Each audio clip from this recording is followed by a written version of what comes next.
All right, I'd like to call to order the Youth and Recreation Committee meeting on Tuesday, February 20th at 6 p.m. Please note that all aldermen are present except, oh no, everybody is present.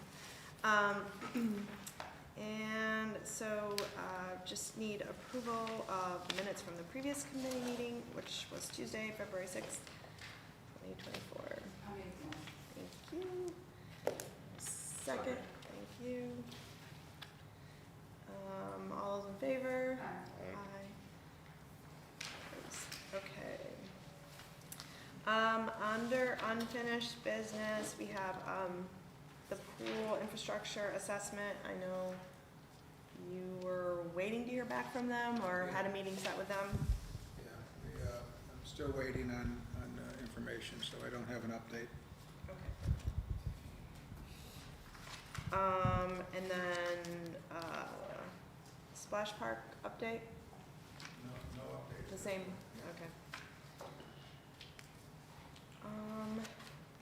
So I did, I wanted to, the last two, can I just combine those two? Is that okay? Okay. So I had an update to be moved, but they met and actually the fence can stay where it is. It's to move the backstop back, and the reason for that being that would be a safer option for the field being further from field 9. So when they're having over the fence hits. So that was just the change. I sent everybody and I'm sorry for the late thing. It was in my drafts. Apparently I didn't send it, but the softball regulations as far as distance and things like that. So the additional communication I got from the softball league was the commissioners had met and they approved another adult co-ed league. And there's a lot of support for that, and so there is a need to get that field open and ready. And I think it's important to note that some of the players don't live in the area, so when they're coming in for these leagues and tournaments, it's they're coming into town, so they obviously using our fields, but then also eating in restaurants and bars and stores, so they are bringing additional revenue into our businesses. So it's kind of a benefit for the league as well as the city to have that field up and running. Some of the costs, because I asked for just some costs of what was needed. So obviously from the city side, labor that would be required for moving the backstop and skinning of the infield, which I don't really know what that is. And then a batter's box, which is approximately $700 to $800, and a pitching rubber, which is approximately $50 to $100. And then the league would be willing and able to pay to have the field dirt brought in, which they've done that in previous times. And so with the field up to par also can be used for other things when softball isn't going on. And then it had been, so the field access is still there. Which we talked about last time. It was reported that the bleachers initially unfilled ones were repaired, so the ones that they had said were damaged or broken. So if there's still a need, or there isn't a need for the bleachers at Marcus, when we're getting, the changes in the park, can those again be just repurposed and utilized down there, or maybe new, like Field 10 and Field 10. So those are just some updates from the commissioners of where things stand of getting that field up and running. Any questions? I know those. Couple comments. Yeah. As for the bleachers, Marcus Park, I've already talked to Don Bearfield about Don Bearfield and with our engineering department. to move the backstop out. Okay. And so they're working on what the cost would be associated with that. Yeah, and then with those, I don't know how far it needs to be moved or anything, that's why I sent you the regulations, as far as to bring that up to regulations.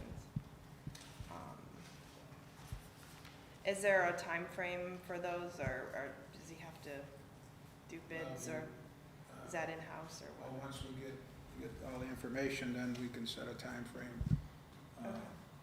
Be in the spring naturally, and see what we have to do there, so. Okay? All right, thank you, I appreciate that. When softball start, or baseball, are you talking about? I mean, I don't know when April, those May. leagues start. And the league start, I want to say, in May, depending on weather. I think they start in May. Yeah, just, Mhm. yeah, that sounds good, depending on weather. Okay, perfect. I appreciate that update. Any other questions or comments? Okay, so now we have new referrals for consideration. You guys. Can I grab the mic? So do you want to just take this one?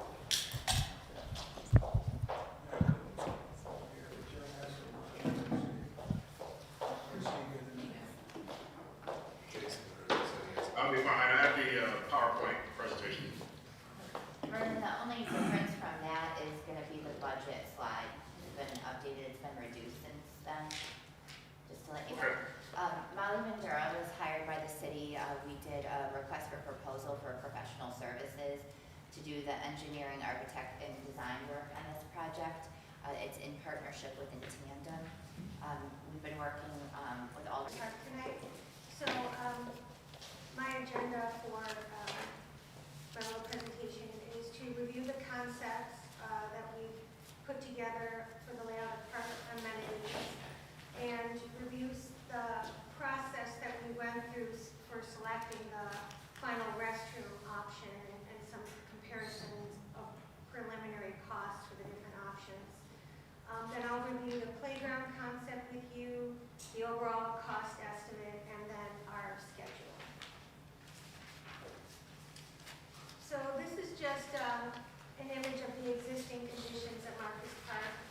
There's a full-size softball field there right now. There's some out-of-date playground equipment in the lower left corner here.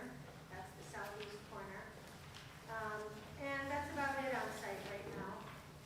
And there's this 60-foot right-of-way that runs through the Intandem property, which you'll see we're going to utilize for the park design. So what we have proposed, I'll go in the order of the numbers that are on the concept. So there's a new restroom building, number 1 up here, and it has also a covered outdoor space for 4 picnic tables. We've added, since this playground is an inclusive playground, which means it's built for people of all abilities and disabilities, we are adding some on-street accessible parking spaces, 3 of them on North 15th Street, and we're striping off 4 of them on West Sullivan. So to get those spaces on North 15th Street, we'll be bumping in the curb a total of 13 feet. That's 8 feet wide for the parking spaces, and then 5 feet for the accessible aisle. And then on West Sullivan, the spots, since there's already parking allowed on the north side of West Sullivan right now, we're just going to mark the handicap spots on West Sullivan, and then just bump the curb in 5 feet for that handicap access aisle. We have 2 new park entrances with the same gateway arch that's been used in your parks and along the Allegheny River Valley Trail. So one coming in at the top here from North 15th Street, and one coming in on West Sullivan Street. Number 4, we've just got some picnic tables and grills scattered in this treed open space. And and a new picnic shelter, number 5, with 4 tables where people could have family gatherings or birthday parties in the park. Number 6, what we're doing, instead of keeping the regulation size, full-size softball field, we're reducing this to a Little League field size. And that's so that the adjacent elementary school can use this for their gym classes, to play kickball or wiffle ball. But it opens up more space in the park to do some other things by reducing it from the full-size softball field down to the Little League size field. So we'll be removing the existing outfield fence, which is in this area here where my cursor is. Number 7, we're going to add a fenced dog park, so that will have a 4-foot-high fence all around it. It will have this access area. It's a double-gated access area where I have my cursor. And then just a concrete area. You want to have that in dog parks because the entrance can get muddy in that with everyone going in and out. So a nice concrete area with a bench, a water fountain that also has the little pet bowl at the bottom for the dogs, and some shade with some trees, and a couple picnic tables in this dog park. Number 8 is we've got some musical play equipment just along the path that's leading to the playground to kind of tease people along. I have some more images of that later. What's fun about this playground area is there happens to be a steep slope on the south side of the in tandem property here. So we're taking advantage of that, doing a little regrading, pulling out the slope a little bit. So we've got a 5% slope path going up. That's the maximum slope you can have without having to do a handicap ramp. And then we're going to have this little plaza up here at the top. It'll have a little seat wall with some benches on it, a piece of play equipment up here with some shade over it. And then there's a slope going down to the main level of the playground.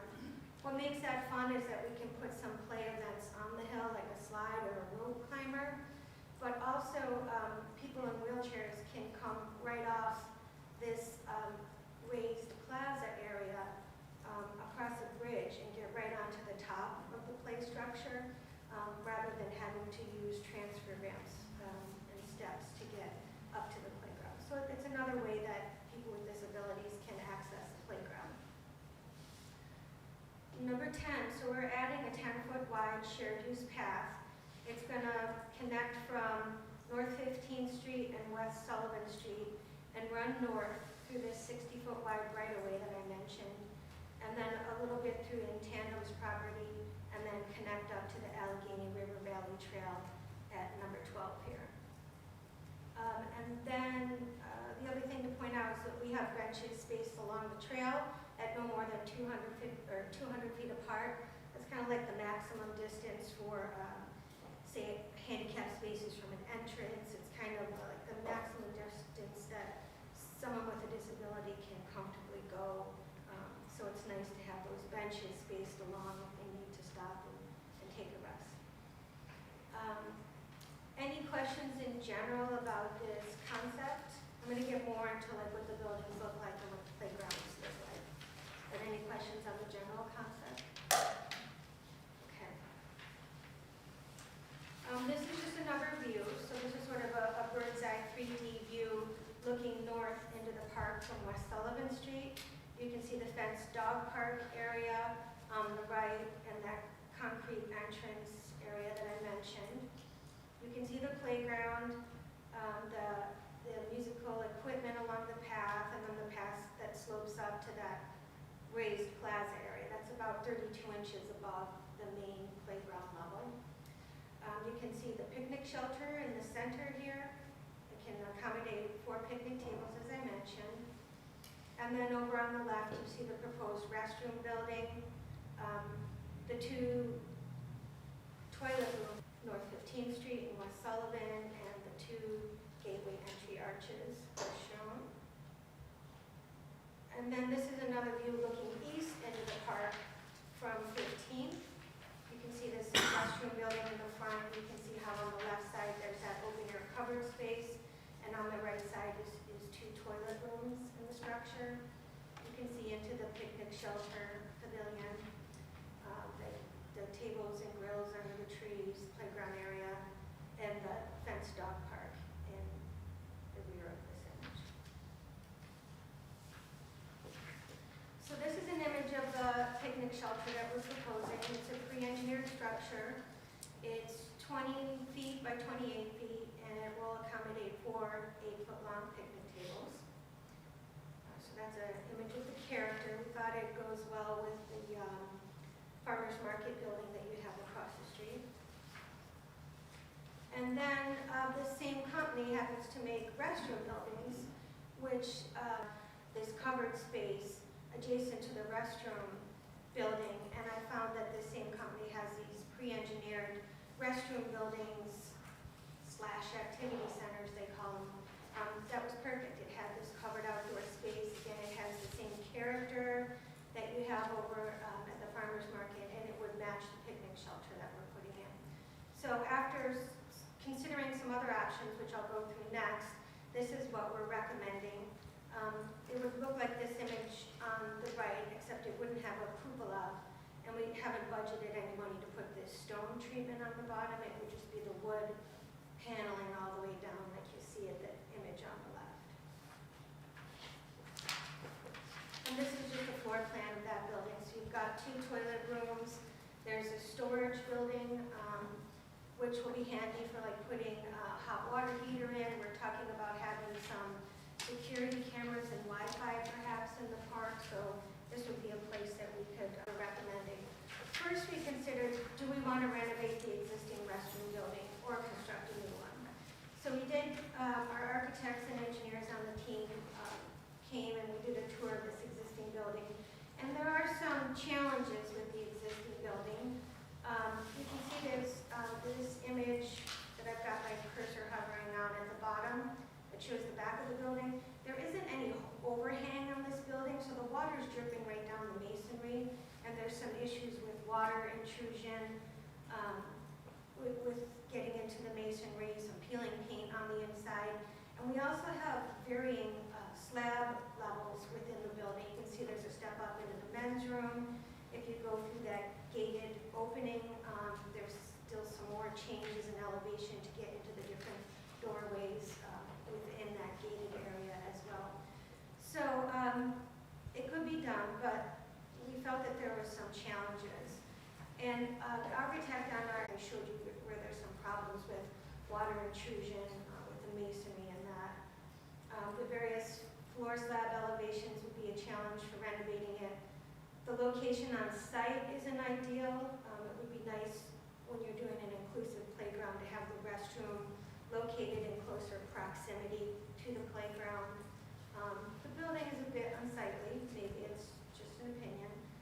And then there could be other unknowns that we might encounter when renovating the building.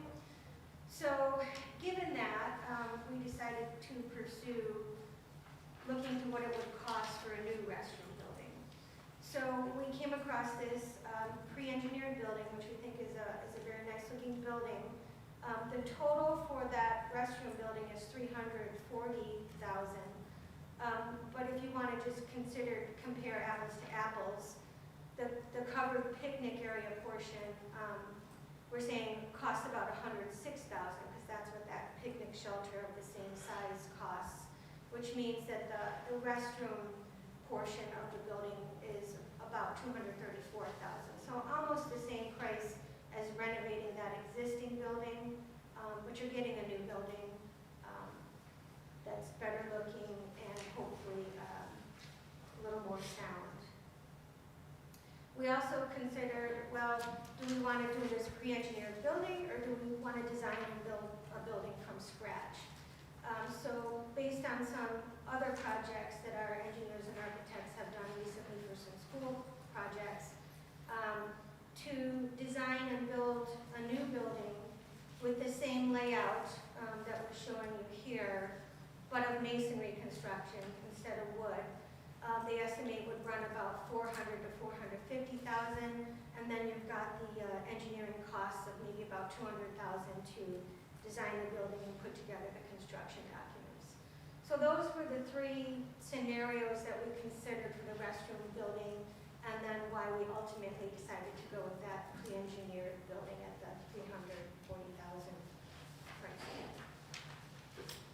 Any questions on the restroom? I think you said Yes. for the design, on the design build, I think you said 200,000 for the design, and I think you meant to say 20,000. No, I don't think it's supposed to be 200,000, just for the engineers to put together some construction, drawings would be about 20,000. Yeah, but you have 20,000 up there, but I think you said 200,000. Oh, I did, I'm sorry. I don't want to Sorry. confuse you. Okay. No, not 200,000, that would be some gold-plated engineering. Any other questions on the restroom options? And the slope is up here at the top of the page. So I've got some better 3D pictures that I can show you that might give you a better idea of what this space looks like. This is on the lower left, that's the path coming into the park from 15th Street. So we're looking in this image northeast into the playground. So you can see there's a little ramp that's going to come off of the entrance path and start working its way up into the elevated play structure. You can see a rock climbing wall where my cursor is and some slides coming down. There's some shade and some seating. We've got some swings over here. There's this one in the center is like a two-person swing. I think I've got a better view of it in another slide. But this again is that ramp that starts going up into the play structure. And there's some transfer platforms. They can only get up so far from a ramp, but the playground equipment manufacturers have designed it working with handicapped individuals. They know that people, given the range of abilities and disabilities. So we're starting to work clockwise around the playground. So now we've got in tandem is to our back, and we're looking at southeast into the park. So you can see, I mentioned where my cursor is. So we don't actually have the elevation model, but this plaza here is going to be at the level of this ramp or bridge structure where my cursor is. So people are going to be able to come right off this elevated plaza and go across this bridge and access all these activities up here. So there's a double slide with some rope climbers. You can see this thing here is a modern version of a merry-go-round. So it doesn't have, you can't get thrown off of it. You can't get your hood strings caught in it the way the merry-go-rounds of our childhood were. And wheelchairs can actually roll right into this merry-go-round, and there's a space for them too, to sit in there. This is another thing. This is like, if you remember when we were kids, those metal swing sets, and they had sort of like those two bench seats, and you could sit facing each other and swing. That's sort of what this is, and again, it can accommodate people in wheelchairs and people without disabilities as well. So continuing to go clockwise around the playground. Now we're looking southwest. You can see that two-sided bench-like swing here. This is the little kids' play structure. So it's typically separated from the bigger kids so they don't get run over while they're playing. Continuing clockwise, this thing is called a cozy dome. It's very good for children with autism because sometimes they need to get a quiet place just away from everybody. But it's also a lot of fun for children who aren't on the disability spectrum to play house or to climb on top, pretend you're on the moon or an igloo. So that piece is a lot of fun. You can see the musical instruments over here on the left that are set off the path. Again, a view of the musical instruments and the swing set. So I started to mention there's a two-person swing where you can sit facing each other. There's some normal belt swings, there's some bucket swings, and then there's these larger swings for physically disabled people. One for littler kids and one for bigger kids. So they can, but it even works if there's just one person sitting there. So that's kind of fun too.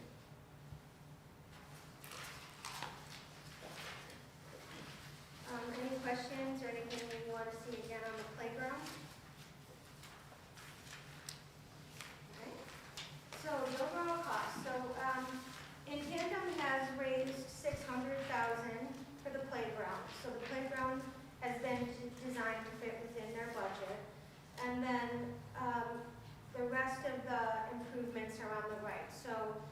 site improvements, including demo of the existing restroom building and the existing playground, the site restoration after the demolition, some earth moving that we'll need to do to get that 5% slope path up to the top of the playground area, all of the hardscape, the dog park, which would be the fencing, the hardscape, the benches and water fountain, the site amenities like the benches and the trees. There'll be some, the cost for the playground under drain is in our site improvement costs rather than in the playground costs. So there'll be some, it's just drainage that we put under the surfacing just to prevent it from like filling up with water and then freezing in the winter, and then it's not soft anymore. It's not providing that permanent surface. So we put some perforated under drain under the playground routinely. There's going to be some stormwater management practices required because we are disturbing over an acre. So there'll probably be a couple rain gardens that we're going to have to put in around the new restroom building and the picnic shelter. The site improvement costs also include site lighting, so some 10-foot high pedestrian light poles along the new 10-foot wide path and some security cameras. And then just getting the water and sewer and electricity run to the new restroom building. So the total for the site improvements comes in around $753,000. That's a little different than what's on Bernie's sheet. And then the restroom building is mobilization, field changes, and contingency. So that gives the total for the site improvements, shelter and restroom building of $1.46 million. And combining that with the playground, we're a little above $2 million total for this project.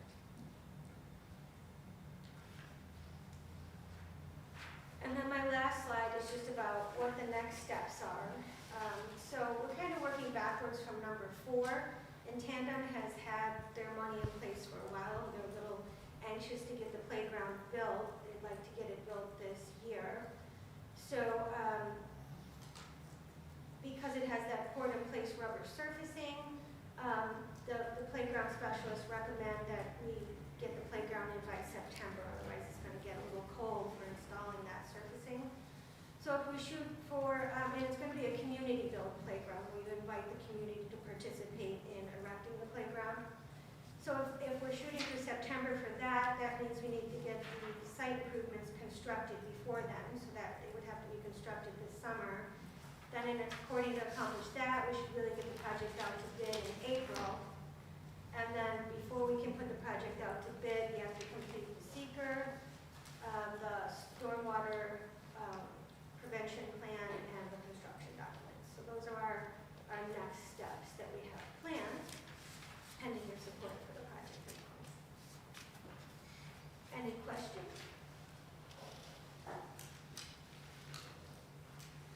So with the bathrooms, it looks like, are those one, kind of one stall, one? Yes, it would be one room, So- so 2 toilet rooms, but it's an. It would be like all gender, Just whoever a unit needs to that- use it. yeah, all gender. Okay, excellent.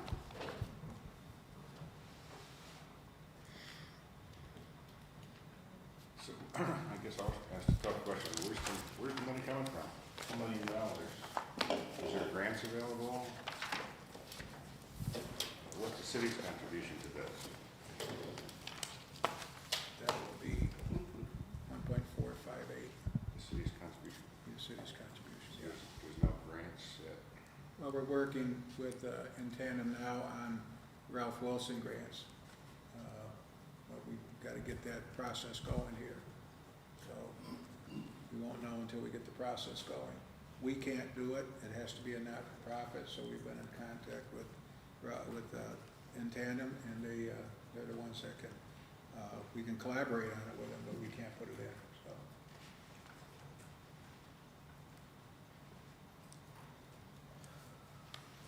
Any other questions, comments? Yeah, John. So, I'm Ollie. Hi. You've, again, your talent is just superior. Your vision and the, thank you to Alderman Robinson, to in tandem, all of your collective efforts on this. I'm not gonna lie, I got a little choked up, seeing your design and the concepts there.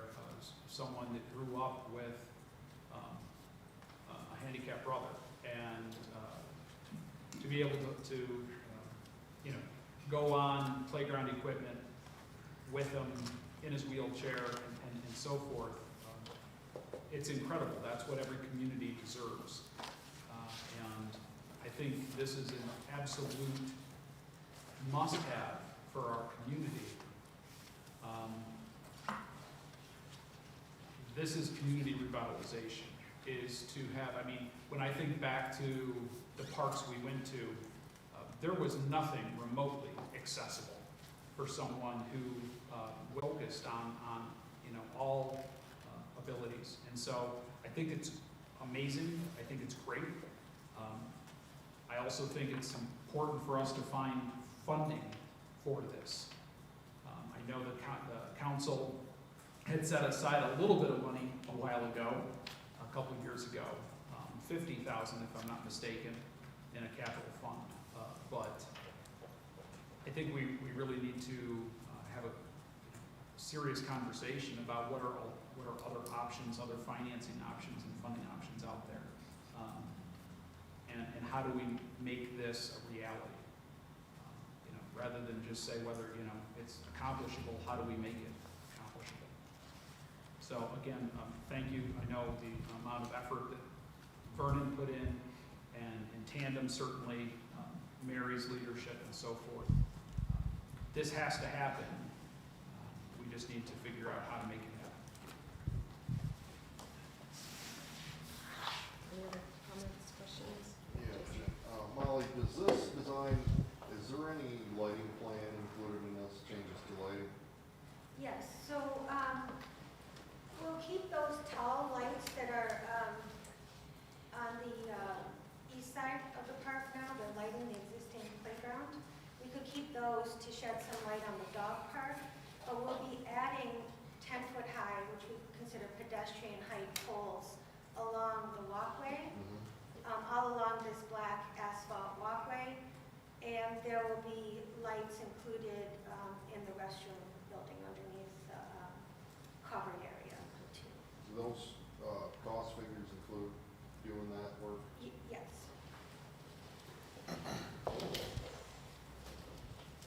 Any other comments? Yes. Well, we were actually talking last week just about cameras, so I saw that cameras was part of that. And we had kind of said, you know, whether or not solar cameras are an option. And do you have a sense of what would be in there, or the extent of kind of the security cameras?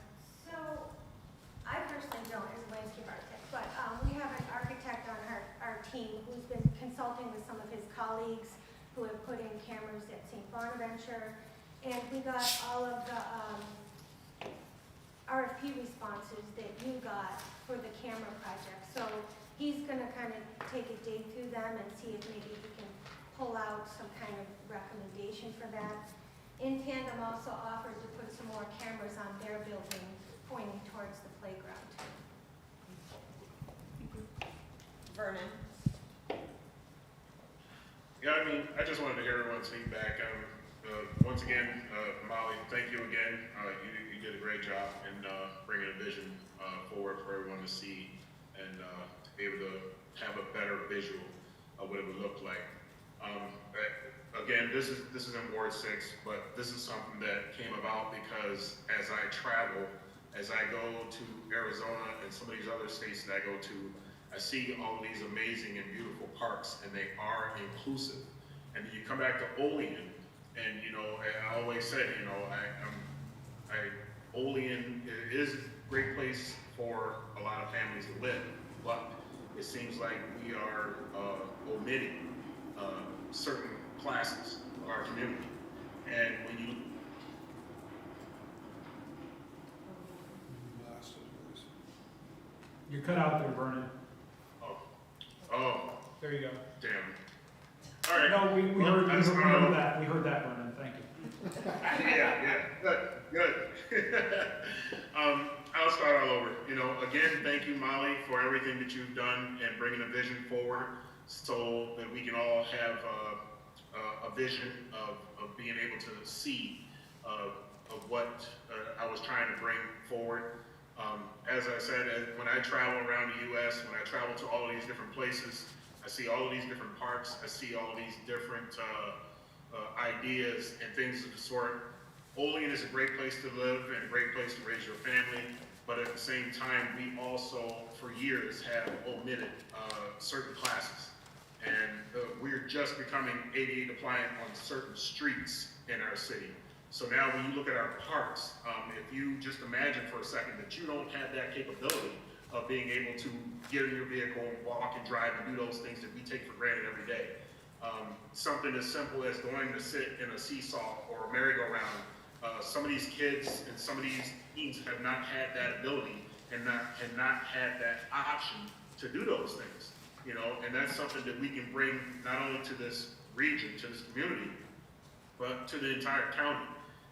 The park that is about an hour and a half north of us, I went up there and this park is very similar, and the amount of people that come to this park is amazing. And it's a beautiful, beautiful, beautiful layout.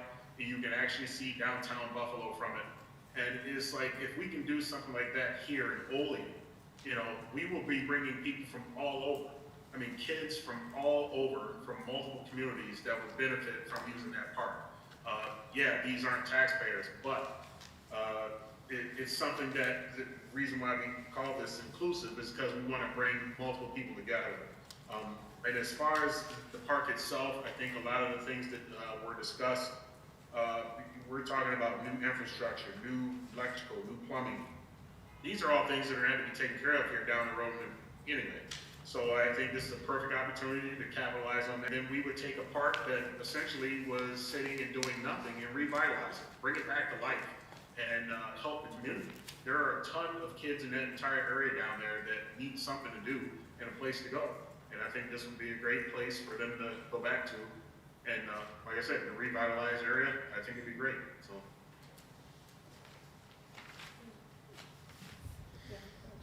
You know, Vernon brought up something that, you know, it is unique about this concept and this idea. It just so happens to be centralized in Olean, but it's with an amazing organization, right, spearheading this that serves people not just in Olean. And when we're thinking outside the box, you know, Dave asks, where's the money going to come from? You know, I think this is an opportunity for all hands on deck, you know, whether we don't just put all our you know, stock in the Ralph Wilson Foundation, but the county legislature should be on board with this. We've got, you know, people with needs and disabled all throughout the county, and Tandem serves people all throughout our county. And I would think this would be an amazing opportunity to partner with the county as well. And I'm not saying that Olean's not willing to, you know, to maybe up their stake, up our stakes a little bit here too, but I think there's lots of different opportunities to try to, you know, like I said, the mission is to find the money here. And I think we can all try to do our part on that. No, John, the only thing I would add, it's a beautiful, your presentation was great. You really showed the public what a beautiful park that would be. These guys know, like, I'm always worried about where the money's gonna come from and so forth. I was just wondering, is there any way in that park you could, like, you said you're gonna put a dog park up with a fence, and I don't know if there's any other fences around, but like get corporate sponsors from, like, I was just thinking the same thing, like the restroom building, the picnic shelter, the dog park. I don't know what your city policy is, but I've seen, you know, all over West, you know, Erie County area, all the car dealers are naming the ice rink and naming this, you know, Roswell Cancer Center, so there could be some kind of opportunity there too. maybe Highmark would like to put their name down here too, and put it in Buffalo Stadium. Any other comments, feedback? So what's needed from us? Anything needed from us? Carrie? I'm sorry, I didn't hear you. What's needed from us? Like, do we have to, like, give support? It was informational, and then based upon the timeline, if that's really the project schedule, the seeker would need to appear next Tuesday to do the environmental work, so we can proceed. And then Molly will be working on the stormwater pollution prevention plan and the NEPA, that's a national environmental process. And then ultimately, another PLN resolution would need to come before the council to commit the funding for the project, for the city's cost. And then in the meantime, I mean, I can work with Larry Sorokas at Tandem. We're working together. I can't log into that system because I don't have an EIN as a not-for-profit, and our partnerships with Tandem who does. So we do believe we're eligible under a program with that. However, we can look at other sources. It's a tight timeline considering their grant would open up and be due in July. Very competitive. The governor's office would then ultimately do awards in December. So if the council wishes to go on this timeline, then that source is not an option. I've looked at various sources the last couple of weeks. Carrie, couldn't YOLDC apply for the grants? They would then need to become a partner.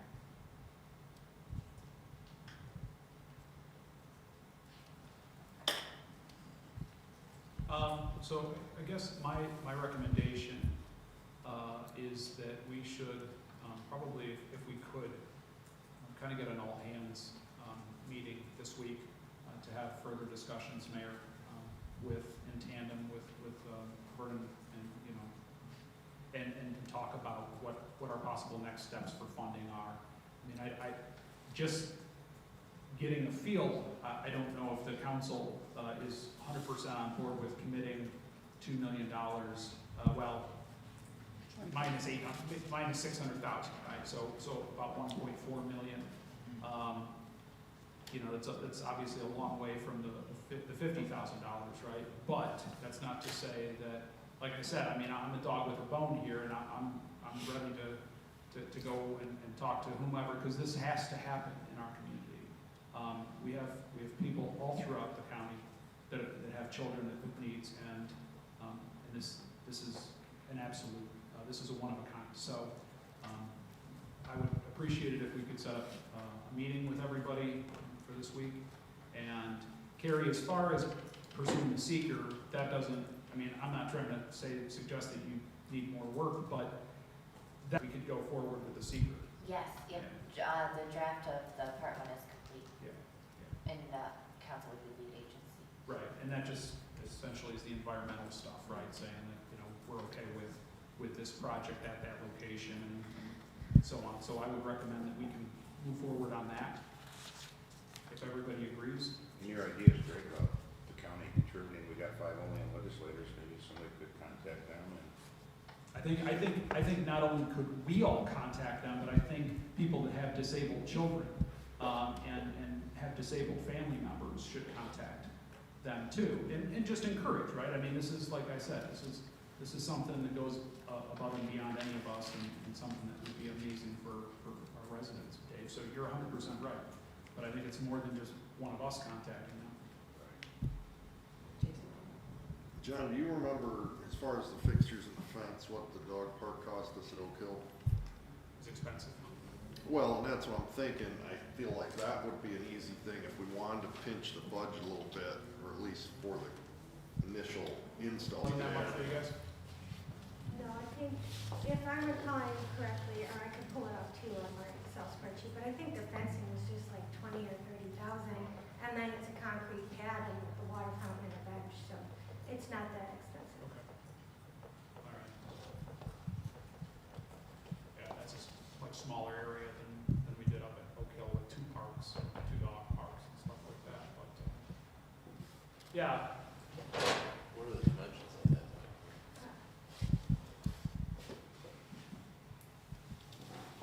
So it's 160 by 220 feet. What's another difference is Oak Hill Park has dog equipment. This is open with just the benches and the fountain. Things could be added in the future. We're just trying to keep this simple. A fenced-in area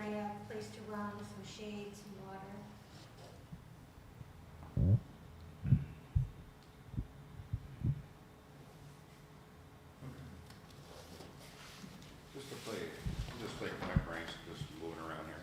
Just play devil's advocate, like if we do have a dog park and that's an inclusive park for handicaps, if you get some aggressive dogs and they get loose and they attack one of the handicapped children in a wheelchair that gets frightened by a wheelchair or whatever, I mean, is the reliability gonna be on the city, the dog owners, or how's that gonna fit if it's a city park? Is that gonna be a city park with a, I mean, I just don't know if it's a good idea to put a dog park next to an inclusive playground like this. You know what I mean? Because dogs get spooked for no reason at all.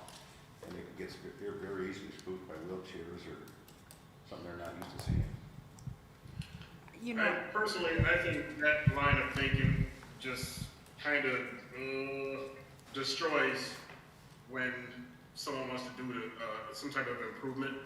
Dogs first, if you are a dog owner and you have your dog out in public, you are essentially responsible for it. It doesn't matter whose property you're on. If your dog does something to someone, you are responsible for it. So I think first off, if you have your dog there, the city ordinance says your dog is supposed to be on a leash. Once your dog gets into that entry area of the dog park, then there should be a second gate, I think, that allows them to get into the park itself. So that is the buffer between the dog and the rest of the community. So if your dog is even aggressive, your dog should not be going to a dog park in the first place. Maybe you should take your dog to obedience training. So, I mean, I think we can look at the what ifs, but that's not one of them. It's a family-oriented place. Bring your family-oriented dog to the dog park. If your dog is aggressive, don't bring your dog here. I think other dog owners can help police that too. They're not gonna make you and your aggressive dog feel welcome, I don't think, at that park. Well, and some people with varying disabilities may have service animals as well that would accompany them to the park too, so. Were you gonna say something? yeah, I was gonna say something very similar, and the reality is that, you know, that's some of the argument at Oak Hill, you know, kids are not gonna be there by themselves. I think that it's self-contained, and I think that is a non-discussion item about having the dog park there, because I agree, I think that, talk about inclusivity, you get to bring your dog, you get to bring your service animal, right, so families get to truly bring their family, if you will, to a park where everyone can enjoy it. Yeah, I was gonna segue off that too and say, I mean, it would even be nice to see and I'm not trying to add costs, but a concrete loop through the dog park so someone who is, right, could take their dog off leash, throw the ball, you know, and if they have a wheelchair or something like that, because that's something that we're missing at Oak Hill Park, where they can take their service animal or whatever if they're wheelchair bound and be able to go, you know, throughout the dog park area. So, I mean, obviously that's something maybe in the future that could be added. Yeah, I love the concept. I think it's awesome. It should just be a little square that goes to a picnic Correct, table on the correct. mountain. Right, exactly.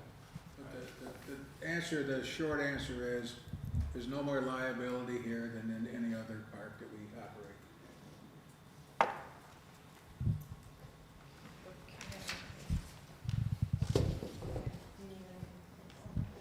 Perfect. All right, thank you, Molly, that was Well, wonderful. thank you. Okay, so committee reports, there's none. So motion to adjourn. Thank you. All those in favor, oh, sorry, second, yeah. Dawn, aye. We're done with that one. On to the next.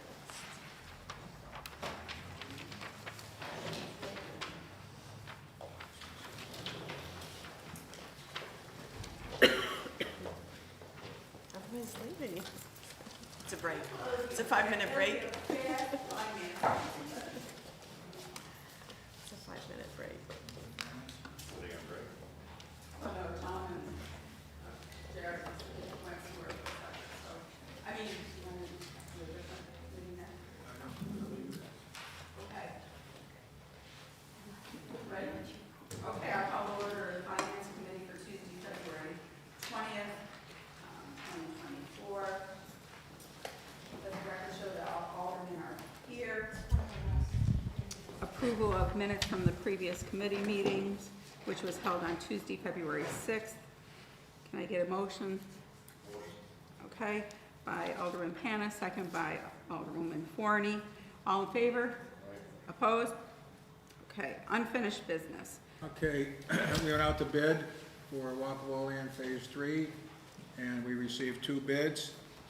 And I provided you with the summary of bid sheet. I think you got that just a little bit ago. And so it's been put up on the board there at the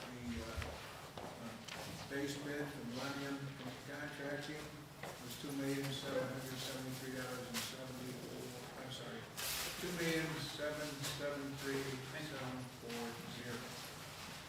And then with the alternates, just to go over the alternates.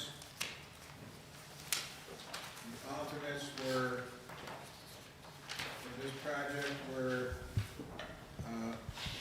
mill and overlay, that would be on the road surface, trail lighting and bollards. Upgrades, that's alternate 1 would be mill and overlay. Alternate 2, trail lighting and bollards. Alternate 3, upgrade street lighting arms. And alternate 4, south sidewalk reconstruction. So in the tabulations here, you can see that as for the base bid, Millennium Contracting is the low bidder, and to D&H Excavating is approximately 100 and some thousand difference there. So if you look at just going with the base bids, then we would be looking for, if we awarded the base bids to Millennium and did none of the alternates, and we'd be looking at putting in an additional $1,005,368. If we award all of the alternates, then it actually comes out that D&H Excavating is the low bidder of $3,499,000. Where am I at here?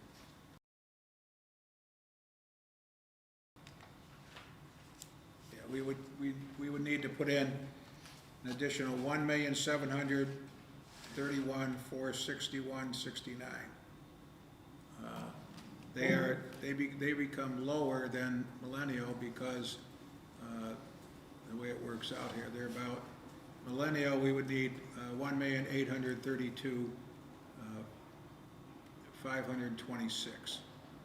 So they're about 100,000. About 275,000 cheaper on the alternates. What is it? About 275,000 cheaper on the alternates.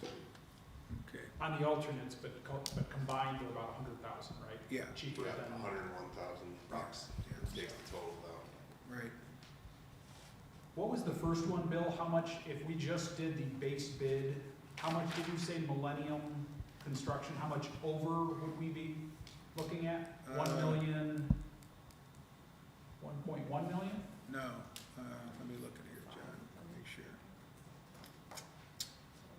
If we awarded the base bid for Millennium, okay, which is 2.734, call it, we would need $1,005,368. So 1 million bucks. Yeah. I like round numbers. They're easy for me.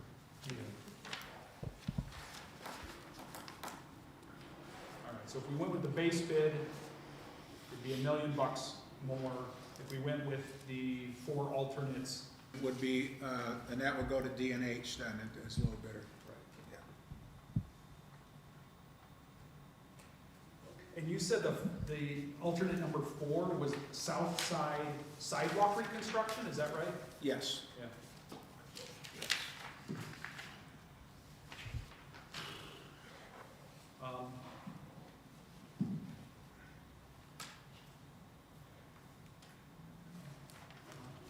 a stupid question? Can I ask a stupid question? You can ask a good question. Okay, so I get the base bid, and just because this is the first time, what are the alternatives, like, so is that what is that? He said alternate fourth, the south side sidewalk repair. So that's each piece Yeah. parceled out, basically? So alternates are when there are additions that, can be added to. It's the bells and whistles, if you will. Okay, right? got it. It's adding additional frills, so the first one would be to mill and pave East State Street, is that correct? Yeah, I was gonna say, how's that a frill? That seems like a must. Yes, that would be to mill and pave East State Street. Which seems like to sign these plans are unnecessary, right? Yeah, Now, I have a question about that, Mayor. Could we, because it's a mill and pave, could we use like CHIPS funding to help support that, do you know? we'll have to take a look at that, okay, because this is a DOT Right, and federal aid project, right, so we'd have to look at that to see if we're allowed to do that, okay. so. What's alternate two though? Alternate two is Lighting. trail lighting and bollards. This was added to, you know how we have over in Main Street by the service store, we have the bollards? Mm-hmm. That's what would be along the trail there, trail lighting and the bollards. So then what was three? I'm sorry? Three? Alternate three? That was, that's alternate two was the trail lighting. Alternate three is upgrading street lighting arms. Okay, thank So you. that is, that's not a big, well, yeah, that's a $50,000 item for Millennium and 29 for D&H. Okay, thank you. Mhm. Can you remind me, Bill, what's the limit of the war, like how far do we get out of the state? Connect, the idea is to connect to the JCC trail and the trail going through Warbett's Park.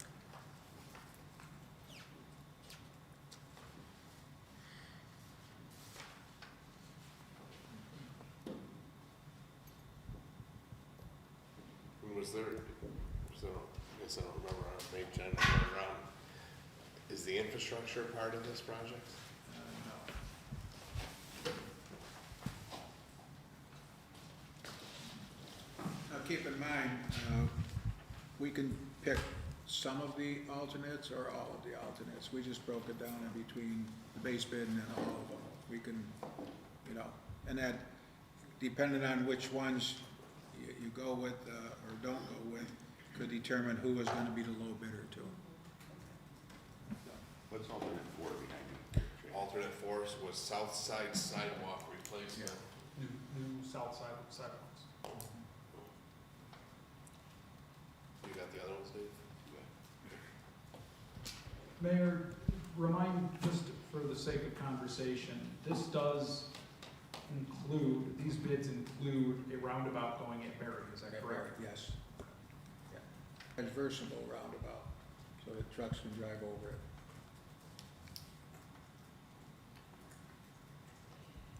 Is that roundabout gonna be strictly on, Berry and State Street? Yes, yes.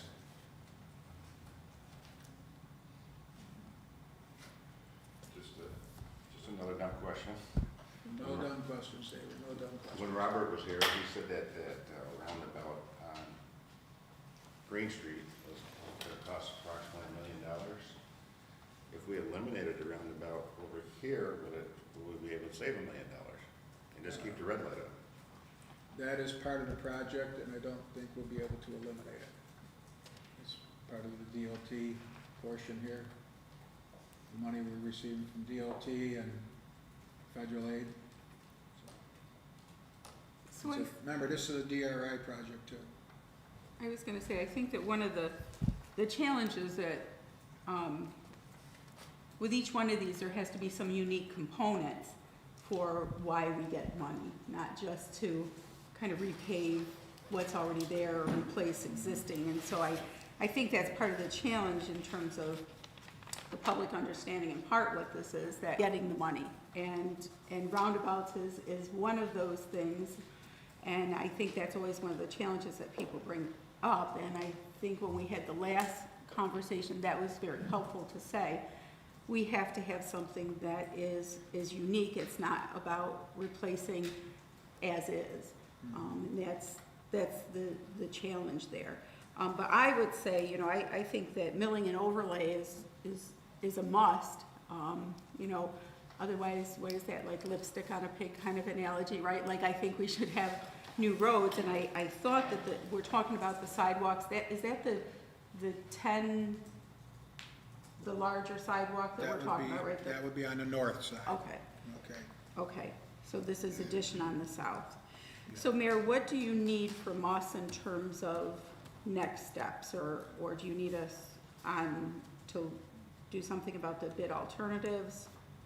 I need you to come to a consensus on, number one, the base bid, and which would take in the bid alternates. Do you want no alternates, just go with the base bid, or do you want alternate 1 and not 2, 3, and 4, and that? So we need some consensus from the council on that. Sure, was not included in this project.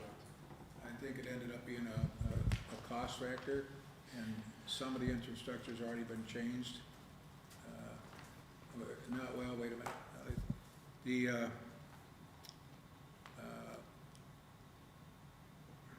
I'm drawing a blank on why we didn't do infrastructure. I can't remember. It has to do with the cost of the overall project. We knew that was gonna put it substantially higher, so.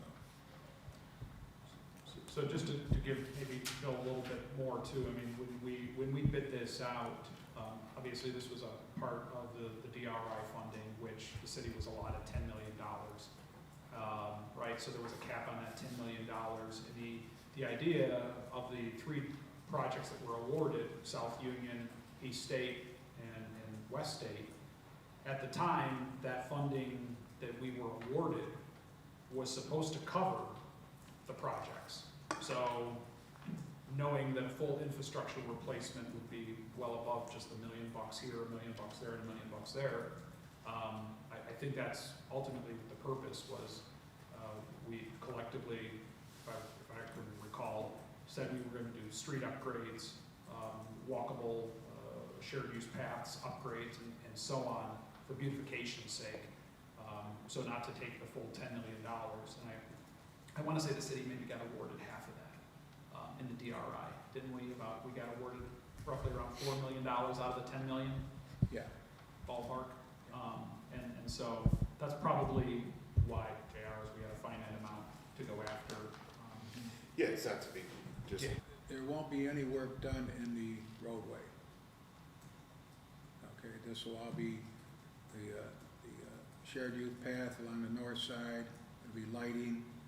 We got, part of the funding is $100,000 from National Grid. They'll be upgrading on the lighting, which they've already moved some of the poles, if you can know, over there, they did that. So you have all of that going on. So this was never, Well, the sewer's probably on the roadway. Where's the water there? Up the side?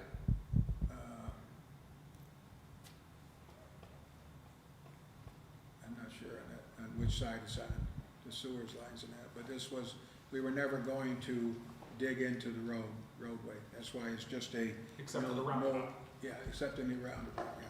That's why this is a mill and pave overlay. Thoughts? Do we have a date on when you need our feedback by, or when this may be coming to us? We were gonna bring it to you next Tuesday. What I might ask Mayor or Tiffany, just for, I know there's a presentation on what the project is, what it looks like, the design schematics. Yeah, If we could maybe all get copies of that, so that way you guys can see what it entails, what it looks like. That might help everyone to be able to visualize it a little bit better, and then to consider the alternates. I mean, I for one will, you know, I have no qualms starting that I support this project. We are adding big investment into our downtown, into our community. We're halfway there, and we need to see these projects through. I think we need to do so responsibly, and so, you know, I will take a good hard look at some of these alternates. I would love to, is that a part of the project for South Union Street, do you know? Lighting and bollards, or do you know if that's an alternate as well? I think that's, after, we've had a discussion today, and I think that's gonna end up being an alternate too. Because I just wondered if we're gonna have lighting in some areas, but not others, you know, if that, you know, so what the necessity is there. But I think if we could all get that, and then kind of give some direction by next Tuesday. Just to refresh, this also will be out here in the 100 block of East State Street. That'll have it'll have a median with a mid-block crossing going across, and that'll be, the street out here will be done. So Yeah, it would help, but you don't happen to have the design. I don't have it with me. Yeah, I think that would be helpful if we could. Okay, and I made a note here. Okay. So we'll need to put this back on for next week.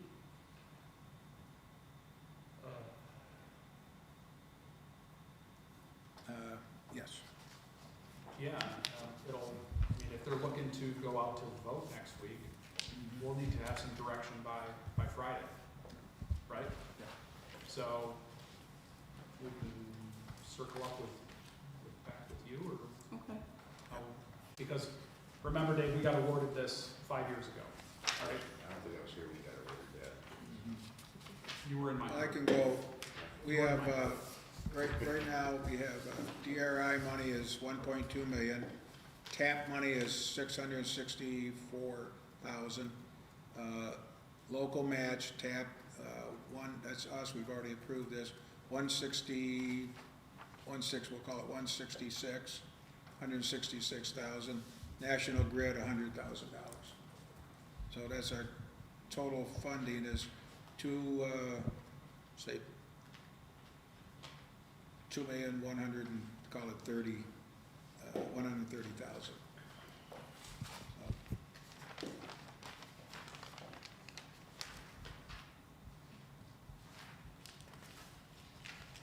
So Tiffany's going to send us out the presentation or that information. We'll get that out So there.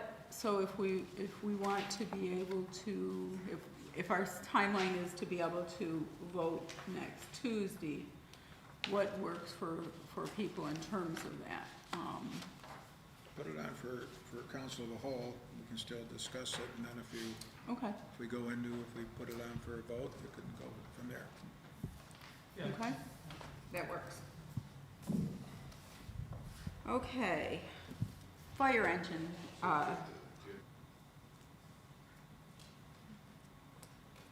okay, other discussion on that? Okay, fire engine purchase. We have Chief Mirage here, and we'll explain everything. So I sent an email to each of you explaining the situation that the fire department's in. So historically, the department always had 4 engines, and that gave us quite a bit of resiliency. We could have 2 engines down for whatever reasons at any given time and still maintain 2 working engines. Back when we had 4 engines, the city was able to space out the purchases. So we had a 1978, a 1988, a 1996, and a 2008 engine. They were all spaced out about 10 years apart for purchases. For whatever reason that I'm not aware of, we dropped down to 3 engines. We purchased 2 engines back to back in 2008, 2010, set ourselves up on a kind of poor rotation for engine replacement for bond for these large purchases. fast forward however many years, and now I want to go back to 4 engines. So I don't think it's really necessary to go out today and buy a brand new, $1 million ladder truck. I think really what I need is a reliable reserve fire engine. I talked with the chief of Salt Lake Fire Department. He's trying to get rid of one of their engines that they don't need. It's a good price. I think we would have pretty much immediate equity in this engine based on what I've looked at from used fire engine websites. And I think most importantly, over the next few years, I'll be able to apply for the AFG grant and use this older engine's VIN. What year is that vehicle? It's a 2004 Pierce Contender. It was essentially like a cookie cutter stock fire engine, no bells and whistles, just plain fire engine, get you from point A to point B safely and put water on the fire, which is really what we need right now. They don't really make engines like that. Pierce doesn't, I don't think, anymore. They're all spec'd, $1 million vehicles. It's also pre-emissions changes, so the city garage is kind of excited to have an engine that doesn't have all the new emissions standards that they have to work around, which is part of some of the problems with one of our current engines. Has Salamaker been using it, or is it sat for some time? They have 3 engines. They just purchased, they just took delivery of a new engine. So this engine went to their 3rd line engine status. Just on a temporary basis until I get a yes or no. Basically, if it's an unfortunate no tonight, then I have to send it back. But it is available right now. I mean, I personally don't see a problem with it if it meets it and it allows you, you have equity going in, and also it gives you the better odds of getting a grant to replace it. Yeah. It's a pretty small cost to get you out of the woods. I also agree with that. I agree too, and I'm just wondering though, with our 2 engines that have been down and had significant amount of downtime, do you have a timetable for maybe rectifying that? I mean, I read your email and it seems like it's been a long process. You guys have been on it. Okay, thank you. Yep. Any other questions? Yes. I think Vernon's raising. I didn't hear what the captain said. I was looking for ETA on engine 40 and 41, just to get that out there to find out. I understand the one, engine 40, was the one that had the accident, so maybe you don't have an ETA on that one, but what's your best guess on that one? And then as far as engine 41, that one is up for repair. What's your timeline on that one? So engine 40 is currently in Erie at 5-star to get the frame. I guess they put on like a laser measurement machine and see how far off the frame is. They said the frame is definitely damaged and will need repair, and they're working up a quote. As far as engine 41, I don't know if we want to talk about that right now. Okay, so with engine 40 and the frame, with that being involved with the accident, is that something that, I mean, with any other car, when the frame is bent, they usually salvage tag it or whatever, is that something that the insurance company would cover because that other person was responsible, correct? I think this is executive session. Yeah, if you want to go into further detail on this, Vernon, we'll need to go into executive session. Okay, that's what I was wondering, so, yep, we can always revisit. Thanks. I do have a question though for the chief. As far as the $40,000, I have no problem with that. Did you, I forget, excuse me, did you have a possible place that money would come from? Do you have something within your budget? Or does the mayor have a suggestion where that money would come from? We have that amount of money in the vehicle replacement. Okay. What is it, 102? So what would we need to do to? Next Tuesday, we'll have a resolution prepared. Good. That sounds good. Thank you. I think you're staying up there. Yes. Next is our Assistance to Firefighters Grant, new fire engine CPR devices. Okay, so, the Assistance Firefighters Grant comes out every year this time. The deadline to submit is, I want to say March 8th. You can submit for two different things. So, one will be a vehicle acquisition for a new engine, which I'm fairly certain the computer just basically weeds you out if you don't have an engine old enough. But in applying it, it makes it look good, like I've been trying for multiple years, so I'm just gonna keep on doing it, and hopefully it helps down the road.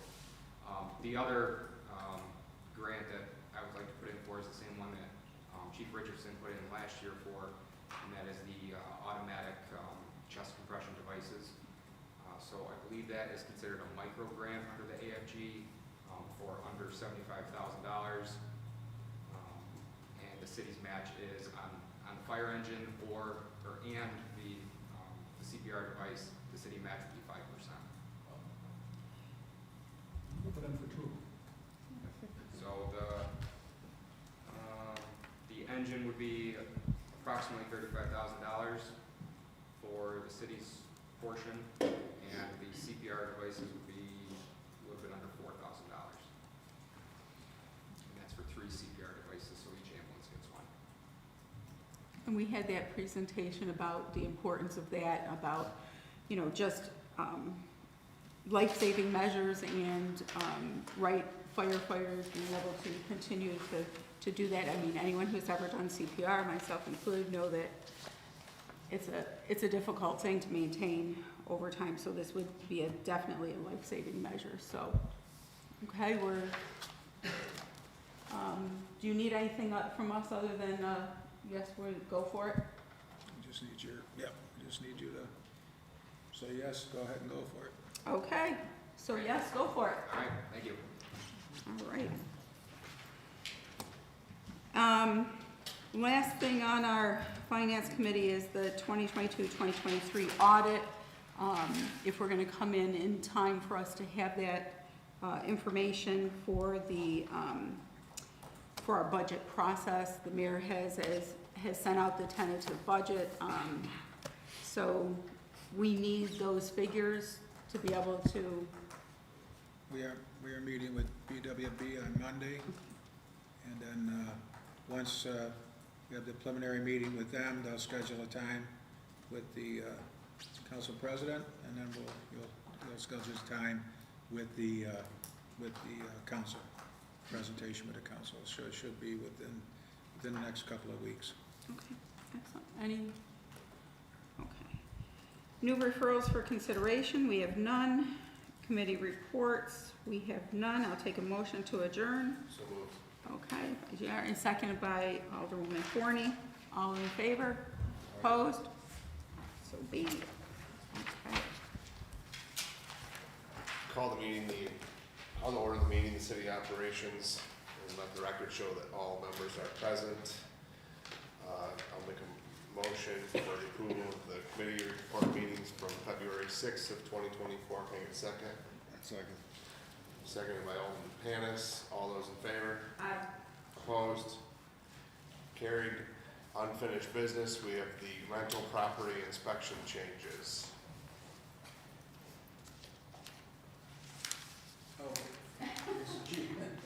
It's you I was watching you put your coat on and wondering where you were headed. Running. No, that's my fault, I turned home and go. Before you go, Eric, real quick. You have my presentation, you want to sit at the table? You know what's the big deal? All right, so a few of us met on this. We discussed some changes. I think we were all in agreement on starting with the 5 years and then seeing how that goes, what type of a schedule our current staff can get into with getting the inspections done, with the possibility of always narrowing the inspection timeframe to 4 years or 3 years or whatever.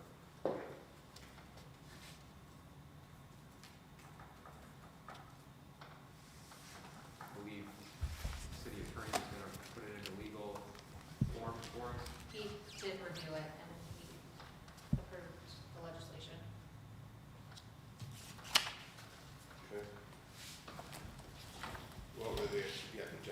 was just gonna confirm, I thought when we were walking up, is that, That's correct. that's, okay, so And also upon a given number of, we were gonna look into that, right? Yes. Yes, but we were all in agreement that that was a good idea, Yes. whether or not that's. Did it make it in there? I believe it was it three violations? But you can only inspect the property with the violations. That doesn't give you license to inspect all of that, owners' properties throughout the city. Yeah, so, but any unit on this stated address. yeah, so I just didn't know if you wanted to Yep. communicate that to the council, so it wasn't just a 5-year, it was also. So there's two other triggers that John was talking about, Eric's talking about. One would be self-reporting on change of occupancies, so the change of occupancy, just as it is right now, would stay. And then the other one would be then to target, if you have issues where you have 3 violations, it could trigger an inspection. If a place has 5 units at that one address, all 5 could then be re-inspected. Eric, do you remember what we did on the costs? As far as the fee, Yeah, the fees, I'm sorry, the fees for each. yes, so we were going to go with, we were triggered because of complaints, and then, but we were gonna give the landlords a reduced rate of $25 or $30 for an inspection if it's just a change of occupancy.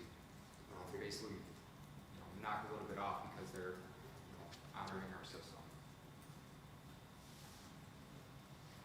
Any other questions? Did this include any changes in ability to fine someone that just blatantly doesn't comply with the code?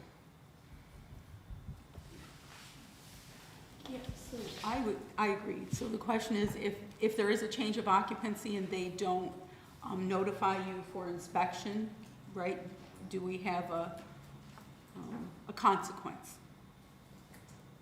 Yeah, there's a consequence, but it's not stiff enough, and I don't believe we addressed that. I don't believe we increased the fine, did we, Chief? I thought it was in Dave's draft, but I don't believe we talked about it in the meeting. We did not talk about it in the meeting, no. Okay.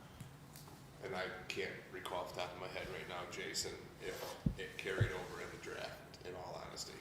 I wanna say it was $1,000 fine, but. Yeah, it could be. Something like that. That seems right. Which is higher than what it is now. Yeah, I just think Significantly the higher. code that is, 1,000 for an occurrence, that's right.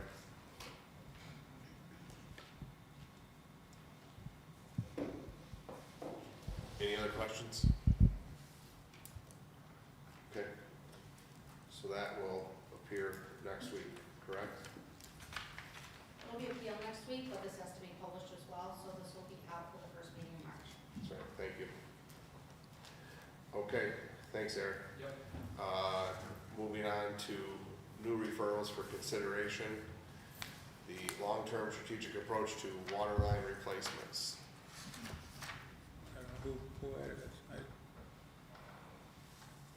it. I don't know, but it's an excellent That's me. idea. Just me. I don't know what to say, I That's don't know me. Sorry. who added it, but I was thinking about this earlier when I asked the questions about the infrastructure on East State Street, thinking like, weird, there's an agenda item coming up talking about this. Yeah, so, I don't know, we really need to, and I understand we're doing our comprehensive plan, and, breaks, every winter, they're all over the city, and we know we have this really old aged infrastructure, so what I would challenge us with, as we're heading into the budget season, as we're talking about our different fund balances and, water rates and sewer rates and so on. And we're fortunate, sometimes we are able to find WIA grants. And I know a lot of times we've been applying for WIA grants every year for like the wall over at the water filtration plant. But we really need to, I'd like to see us consistently go after one major water line every year or every other year. I don't believe we've done, correct me if I'm wrong, a major water line replacement since we did about a mile of it down Washington Street, which again, it takes a lot of effort, and it was a great team effort by everybody involved. We were able to get a grant for it, but after we had committed to it, we said, you know what, we're gonna do it. We're gonna do it right down North 4th Street, down Washington, and so, if I'm not mistaken, a kind of a survey of all the different pressure levels and so on, for the water lines around the city, and we start going after the worst water lines and get a cost. Once we have a cost, then we can go after grants, or at least, at the very least, we can talk about what our water rates need to be for us to incur that cost. They're not gonna get cheaper, right? So replacements and improvements to the water lines are not gonna get cheaper as time goes on. It's unfortunate, but they're 100-year-old, and so we need to start doing something now. And so it's just to get a conversation going. I'd like to see this brought up, if not on a monthly basis under city ops, then on a quarterly basis, and check off down the list, but we need a target, we need to know and rank which water lines we're going after. I'm just getting a conversation going, that's it. And Bill, I know that Brad's not here to maybe answer it, but could you find out, understanding is that some of the issues is that the water pressure is up to get it up to the Mount Herman Reservoir, right? Is there a way to look at possibly putting a lift station where then it could take it up there where the pressure doesn't have to be so high, which could be taxing on the aged infrastructure? Yeah, we can talk to Brad, correcting that problem. Okay. So, but I'll have Brad, If you could, yeah, that'd be great. 'Cause like I said, I know that they have to, I know Brad and I talked one day about it, it's up so high, then, you got aged pipe that's running under a pretty good load. That'd be great. Jason, are you ready to hit burn? Yeah. Raise your hand behind you. Okay, go ahead, Jason. The thought I have, I know this kind of brings to mind, there's some big water infrastructure things sitting up there we haven't funded yet too. They come up every year, we talk about them, capital projects, and they kind of disappear, but they're still monsters looming in the dark out there to bite us someday. And I guess the thought I'm having is something we've discussed kind of with the bed tax we've got going on, is maybe with, if we had a fee to water bills, but that fee's locked down on what it can be used for. So we let it accumulate and we force it to be used on this type of work, straight out of the user fees.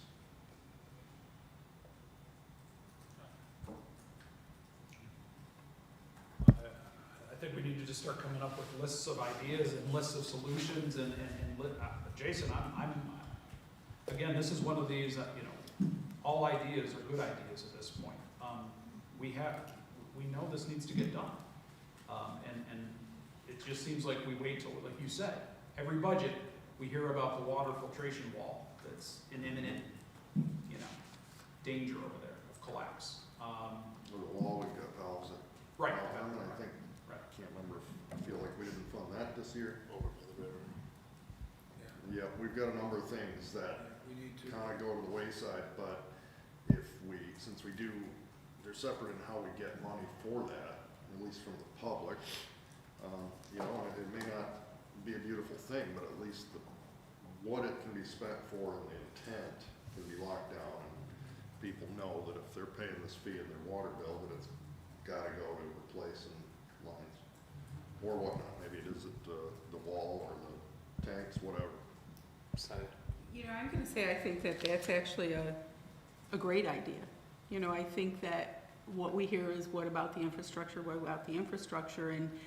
and I think that something like that where, you're like, okay, whether it's a dollar added on to each bill, which is then across the board, and so everybody has a shared participation, if you will, and it, I think is a great idea, and I think that then they know, like, this is what it's gonna go for. I think it's more palatable than, geez, we're just raising your sewer bill or something to pay for this or that, because And my counter would be, that's the conversation I have all the time is, what about the infrastructure, what about the water, right, and pipes, so. What you guys are talking about reminded me that and it forced our hand, right? The DEC mandated that, Mayor, what do we have to set aside every year for sewer line replacement? $250,000, $250,000. We have to build that into our budget, right? yes.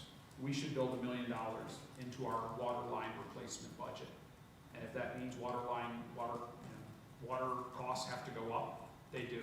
But that forces us, because at this point, it's not just one-off. We need massive replacements across the city. It is now an operating cost that we have to incur year after year after year going after these water lines. And water lines aren't cheap. So I would encourage us to explore maybe an idea like that, or what Jason's talking about. And we have to do something. And Sonia hit it on the head. We hear about it all the time about the infrastructure. So I would encourage us maybe to explore that as another option. This budget year, I know the mayor's budget is given to us, but obviously we know what comes up next, the presentations, and then the back and forth, the negotiation aspect. That might be something we want to explore, is build it into the budget itself. I would say a combination of both, Sure. Could work too. All right, any other, Jim? Any other questions on this? Okay.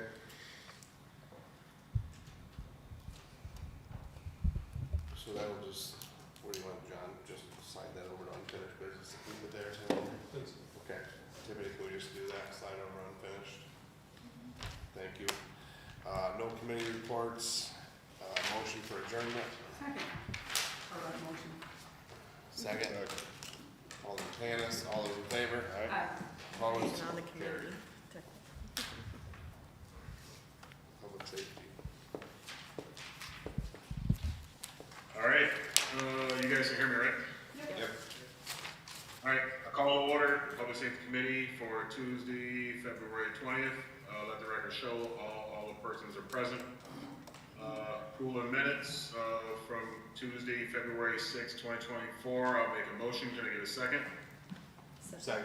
Second by Binion. All in favor? Aye. Oh. All right, that passes. Unfinished business, we have Grossman Avenue parking.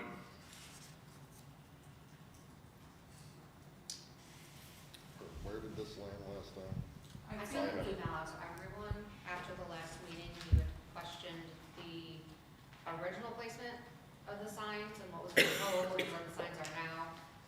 Currently, the sign is 90-ish feet from the corner, which is what the sign book says in DPW. But the code says it should be no parking on the entire length of the street. So we need to decide if we want to do 93 feet from the corner where the sign currently is, or the entire length of the street. Yep. So the entire distance. Yep. Yeah, I agree. I remember having that stuff printed out. I don't have it with me in Arizona, but I remember trying to look at the order of how everything came about. It seems like the length of the street was the one that seemed to be the last one, I think. And then it seems like to me that some of the codes maybe weren't sent in or passed on, so I think we'll just go with the original and call it good. Then do you need, so you'll put forward, because what, they need to have more signs put up? Because it's the entire length of the street? Yes, I'll double check to see if DPW needs a new resolution, or if they can go based on what is currently in the published code. Okay. And then if we need to, we'll do something. And that was the entire length of the street on the western side, correct? Yes. Yep. West. All right, any other questions on that one? Opposed, we have 629 South Union Street. I think this was, signed? I have information on that. Oh, okay. Yeah, that's the house that was taken down and left in a pile. So the order of remedy expires on 3/31, I'm sorry, yeah, March 1st. And if it's not cleaned up by then, we will put out an RFP to clean it up. And that cost, once that's determined, then that cost will be put back on the property, lien the property. Okay. Anyone have any questions on that? That's right next to Union Sales. It's the one that got knocked down Yeah, down it's there. demolished one. It's South like Union Street on the coming off left-hand of side, just over the bridge. 16. Just over the bridge. Yeah. Yeah, if you come off West River Road, there's a pile of debris right in front of you. Yeah, yeah. So Bill, just to Parents clarify, doesn't track that way. Bill, just to clarify, 331 or 31? 3-1. Thank you. I'm looking at this and I see 3-1 and saying 31. So who's supposed to clean it up? Who should be cleaning it up? Property owner should be cleaning it up. All right, so we're all set with that one. Moving on to edging of the sidewalk in the city. This will be John. It's me again. Propose for something that we may consider as budget negotiations take place is the hiring of a couple additional summer workers. So if anyone has traversed city sidewalks, probably 90% of them look overgrown and probably a reduction of 20 to 25% of the width of the sidewalk, just because, well, people don't edge their sidewalk. And, you know, as we just had a presentation about people that are in wheelchairs, whether elderly or disabled youth, people who walk on the sidewalks and rely on city sidewalks for walking. You know, the sidewalk replacement program has been really successful around the city. And I thought that if we had a couple additional summer helpers to go maybe start one ward at a time, it's a new concept, a new program, to go up and down the city right of way, to go up and down the streets and to edge sidewalks where needed. I think you would be amazed, just as you can see in the pictures that I've handed out, how much better, how the improvement, not only just the improvement to the aesthetics of the neighborhood will be, but to bring back the functionality of sidewalks, which should be, if I'm not mistaken, 3 feet wide. And so I estimate that it probably could be done with, you know, setting aside $15,000 or $20,000 for a couple additional summer helpers, and go up and down streets, take it one ward at a time, and do it a rotating basis. Maybe to be able to do 2 wards a year and see how it goes. So I'm not in disagreement that it would make a vast improvement in the neighborhoods. Yep. But it certainly is the landlord's or the landowner's responsibility, is my belief. And I guess I would question if we were to do this and something happens to the property, I would see that we would be liable then. You know, what happens if they don't want it, right? So that's a great question, Sonia. One, I would be happy to follow up. I mean, maybe the mayor has an opinion on this with our city attorney on, but it's my knowledge that if the city right-of-way where the sidewalk lies is not kept up, we have just like if there's a bad sidewalk block that is a hazard, the city has the ability to go in and fix that sidewalk block, doesn't it? So is this not, and maybe, I don't know, I need to check with Jack on the legality of that, right? What if they don't want it? It's a free service to improve their own landscape, but also the neighborhood. I mean, do we need to ask permission before we do it? I don't know. That's a Jack question. Yeah. It's a great question. It's a fair, like I said. I think it makes it look amazingly better. I mean, we certainly take care of our sidewalk, but, you know, I can. You're right, it is, but we also know when we put things on homeowners, not all of it gets done, and it doesn't get done in a timely manner, and that's where the success of our city sidewalk program has come from, is because It goes out and they see this, then the city is probably going to tag these as needed to be replaced. well, it's not getting done right now, which means then we hire somebody, maybe the alternative is we hire a summer helper to go around and write tags and hang them on people's homes to do that. Is that actually the city of Olean sidewalk? That picture right there? If you wanna know, that's in front of Alderman Anastasia's house. I just thought as you're walking around so much, you could take a weed whacker with you. You take that little trimmer with you there. Think of the exercise you'll get now, right? Are we gonna be able to call in and schedule when we want this done? Call your office. So John, what do you think this would just be a service we provide, or is it something like it's not getting done, we try to charge it back, or? I can tell you right now, like, for what it's worth, I'm gonna take a couple summer helpers, I'm fine with that in my tax bill, I have to do it. Right, I mean, So I don't have to. I mean, that's Does a fair point, right? It comes from somewhere, and so, the landscape guy who's working 12 months, like this time of year, does he have the ability to do some of them? No? I don't know without talking to, he only works part-time. He devotes most of his time out on Union Street and there, and then going around shoveling the properties we own and maintaining the grass in the summer months, properties we own, so. Yeah, it's just like this time of year when there's not much to shovel and stuff. I mean, additionally, my thoughts are that, this would become like a right-of-way beautification.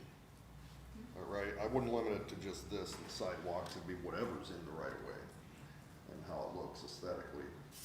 And I mean, I would want to enforce that downtown and everything, right? Like, we're redoing things, there's some things that are old, but when you go around and you look at what's in the right-of-way, it needs maintained better citywide. the only thing, I'm thinking back to like what you said, Jason, as far as, would we be able to hang a tag? Now that, and I can follow up with Jack and have him kind of brainstorm a little bit of this too. I would assume it'd be similar, like where you've got to give advanced warning, right? So you gotta give them a fix it, order to remedy, right? And then you gotta circle back around, and did they do it, and all of this, where, I mean, really, what is it?